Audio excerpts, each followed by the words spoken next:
Welcome to एके पाठशाला पिला माने तुम बोर्ड परीक्षा आ मात्र खूब अल्प दिन तो ये भिडियो आम तुम विज्ञान सब्जेक्टिव प्रश्न आलोचना जोटा कि सबुठ इम्पोर्टाट सब्जेक्टिव प्रश्न जोटा तुम परीक्षा आर भर ही सब प्रश्न आसो जहाँ सब आलोचना कर तो जो देखुच निहाती चैनल को सब्सक्राइब कर शेष जाए देख 2025 जो बोर्ड एग्जाम दब ये प्रश्न गुड़िक निहाती देखनी कारण पिला माने तुम प्रश्न सब जहाँ आसो आर भर सब आसो कारण ये सब मॉडल क्वेश्चन पेपर अच्छी जोटा कि बोर्ड पक्षर क्वेश्चन सब प्रस्तुत होती तुम प्रैक्टिस तो आज आम जनरल साइंस बा साधारण विज्ञान प्रश्नपत्र सब्जेक्टिव प्रश्नपत्र आलोचना करिया। तो फास्ट प्रश्न देख तुम रही कि देख पूर्ण संख्या 50 1.5 घंटा रही समय एक नंबर एक अच्छे मनुष्यर परिपाक व्यवस्था पीएच भूमिका कौन रही है और दंतख सह पीएच संपर्क कौन बुझ यहाँ जब न कर अच्छी जारण और विजारण प्रतिक्रिया कहले कौन बुझ दुईट भिन्न भिन्न रासायनिक समीकरण साहाय्य नहीं जारण और विजारण प्रतिक्रिया बुझ ये एक नंबर ए प्रश्न। बी प्रश्न कौन रही से भाई देख बी रही कार्बन विभिन्न रूप लेख कार्बन बहु संख्यार यौगिक गठन कर समर्थ कारण सह यही उक्तिर सत्यता प्रतिपादन कर ये गला बी प्रश्न किंबा तार अच्छी सोडियम अम्लजान मैग्नेशियम इलेक्ट्रॉन संरचना लेख डट और क्रॉस संरचना माध्यम मैग्नेशियम ऑक्साइड और सोडियम ऑक्साइड अणुगठन बुझाओ सबुठ इम्पोर्टाट प्रश्न ही पे आम देखुचे जोड़े बहुत कौन चांसेस अच्छे तुम एग्जाम रे आसापी। नेक्स्ट आम 2 नंबर देखा पे देख 2 नंबर ये कौन दे प्रश्न 2 नंबर तुम आसीगला देख पिलाए 2 नंबर एक अच्छी मेंडलीव पर्याय सारणी त्रुटि गुड़िक उल्लेख कर प्रतिवर्ष प्रश्न आसी 3 मार्क्स जदि यहाँ न कर अच्छी गोटे अवतल दर्पण में फोकस दूरता 20 सेंटीमीटर एक वस्तु हेले एक वस्तु यार 30 सेंटीमीटर सम्मुख में रहिले उत्पन्न प्रतिबिंबर अवस्थिति प्रकृति आकार निर्णय कर ये गला 2 नंबर ए। बी अच्छी उत्तल लेंस रे वस्तुर अवस्थान फोकस बिंदु F1 और पोल P मध्य रहिले सृष्टि होता प्रतिबिंब को रश्मि चित्र माध्यम बुझाओ किंबा जदि तुम यहाँ न कर अच्छे सूर्यालोक 7टी वर्णर आलोकर समष्टि यहाँ न्यूटन किपरि प्रमाण कले बुझाओ 3 मार्क्स ये सब प्रश्न पे छोट छोट प्रश्न 3 मार्क्स। सी सेमती अच्छी देख पिलाए 2 नंबर सी प्रश्न तुमको देला कि कही निम्नस्थ वैद्युतिक परिपथर एलन मूल्य निरूपण कर तो ये जो वैद्युतिक परिपथर कही मूल्य निरूपण कर। नेक्स्ट और कौन दे प्रश्न तार प्रश्न अच्छे तुमको 10 सेकेंड समय गोटे पाइप विशिष्ट तार दुई प्रांत मध्य वैद्युतिक विभवांतर 60 वोल्ट हेले 60 वोल्ट हेले यह द्वारा उत्पन्न तापर परिमाण केते यहाँ रही तुम जेन 3 नंबर देखा आम छोट छोट सर्ट क्वेश्चन 3 नंबर एक अच्छी प्रतिजारक क्या कहुए गोटे उदाहरण दियो 2 मार्क्स कि धातु अम्लर प्रतिक्रिया साधारणतः केउं प्रकार उत्पाद सृष्टि होता है लेख ये गला। बी कही होमोलोग श्रेणी क्या कहुए यार गोटे उदाहरण दियो किंबा पारदर धातुपिंडर पारद किपर निष्कासन कराए समीकरण सह लेख। सेमती सी कही प्रत्यावर्ती विद्युत स्रोत और सड़क विद्युत स्रोत बा डायरेक्ट करंट मध्य पार्थक्य दर्शाए 2 मार्क्स।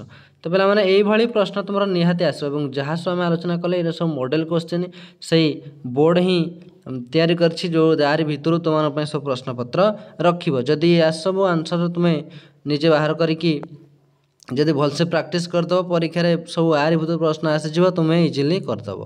तो पे देख कही कौन प्रत्यावर्ती विद्युत स्रोत और सड़क विद्युत स्रोत बा डायरेक्ट करण मध्य पार्थक्य दर्शा जदि यहाँ कर न पारुछ दक्षिण हस्त वृद्धांगुली नियम ओ फ्लेमिंग बाम हस्त नियम वृद्धांगुली यथाक्रमे क्या सूचाई थाए यहाँ तुम्हें कर डी से 3 नंबर डी दे तुम देख डी कौन अच्छी आसीगला बैटेरी मुक्त प्लग संयुक्त तार विद्युत बल्ब और एक प्रतिरोधीर संकेत को नहीं विद्युत परिपथ अंकन कर जो बल्ब और प्रतिरोधी समांतर संजोग रे 2 मार्क्स जो यहाँ न आसो तुमको तार कौन कर ना तार अच्छी 220 वोल्ट विशिष्ट विद्युत विभ्रांत परिपथ कही 1500 वाट एक हिटर चलाइबा केते एम्पियर फ्यूज लगे पड़ो कल ना कर ये गला तुम पे physical science question physical science question. तो पे देखो तुम जहाँ सब प्रश्न आसो आरी भितर ही आसो कारण ये ही बोर्ड तरफ ही ये प्रश्न सब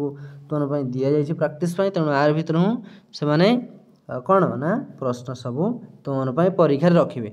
तो जो मैंने या भलसे प्राक्टिस करदेव तर किसी द्वंद्व रही से जहाँ भी प्रश्न आसो भलसे आटेड करेंगे। से भाई 4 नंबर आम देखा आसीगला जीव विज्ञान प्रश्न कि आलोक सेक्षण आलोक प्रतिक्रिया बा प्रक्रिया वर्णना करा। प्रति वर्ष प्रश्न आसी 4 मार्क्स ए वर्ष आसार संभावना बहुत। तापर कहे मनीष हृतपिंडर आभ्यंतरीण गठन और रक्ता संचालन वर्णना कर। ये प्रश्न तो प्रति वर्ष आस अर्थात ये है कॉमन क्वेश्चन जोटा प्रति वर्ष आसा कथा आसो। बी कही ग्लोमेरुल्स गठन और कार्य वर्णना कर किंबा निम्न श्रेणी उद्भिदर परिलक्षित अलिंगी जन्म प्रक्रियार प्रकारभेद वर्णना कर। ये 4 मार्क्स। देन 5 नंबर तुम आसीगला कौन देखा 5 नंबर क्वेश्चन तुम आसीगला डार्विन विवर्तनवाद संबंध में संक्षेप लेख 3 मार्क्स पे ये किंबा सूर्य को सकल शक्तिर आधार कहबार तात्पर्य कौन। ये प्रश्न पूर्व वर्ष आसाला। नेक्स्ट देखा कौन प्रश्न अच्छी। नेक्स्ट प्रश्न पे आसला कौन सहजात अंग और अनुरूपी अंग मध्य पार्थक्य दर्शाओ 3 मार्क्स यहाँ। जदि यहाँ न करुच तार अच्छी नाभिकीय शक्ति प्रचुर शक्ति निर्गत हेले यह कहीं शक्तिर विनियोग दिगरे प्रतिबंधक अटे ताकू तुम्हें वर्णना कर। एवं सी अच्छी 5 नंबर सी कि परिसंस्थार अजैविक और जैव गाठनिक उपादान मध्य संपर्क और शक्ति तथा पोषकर प्रवाहर एक सरल नक्शा अंकन कर। तावर अच्छी कौन वृष्टिजल संरक्षण पर कि आवश्यक पदक्षेप नि ये प्रश्न प्रति वर्ष आसे। किसी कॉमन क्वेश्चन अच्छे जोटा कि प्रति वर्ष आसूँ। 6 नंबर देखिए पे 6 नंबर प्रश्न कौन दे 6 नंबर एक कही ग्लाइकोलिसिस प्रक्रियार एक सरल सांकेतिक चित्र प्रदान कर। चित्र किसी पढ़ो जमी देता 2 मार्क्स तार अच्छी द्वैत रक्त संचालन क्या कहुए। ये प्रश्न प्रति वर्ष आसे कॉमन क्वेश्चन भाव में। बी कही से 5 नंबर सॉरी 6 नंबर बी एथिलीन की प्रकार हार्मोन और यार गोटे कार्य लेख किंबा ऑक्सीटोसिन हार्मोनर कार्य लेख। सी कही तापगति विज्ञान प्रथम नियमटी कौन किंबा कोविड-19 नियंत्रण पर मास्क जत्न किपर नेबा उचित। ये तुम 2 मार्क्स सब प्रश्न। डी कहला आमर कौन डी प्रश्न अच्छी कौन जे जनबसती और जनसंख्या वृद्धि किपरि जंगल वन्यजीव क्षर कारण ताहा उल्लेख कर 2 मार्क्स। किंबा पृथ्वीर सर्वप्रथम डीएनए आधारित कोविड टीकार नाम कौन और यह किपरि व्यवहार करा जाए या तुम लिख।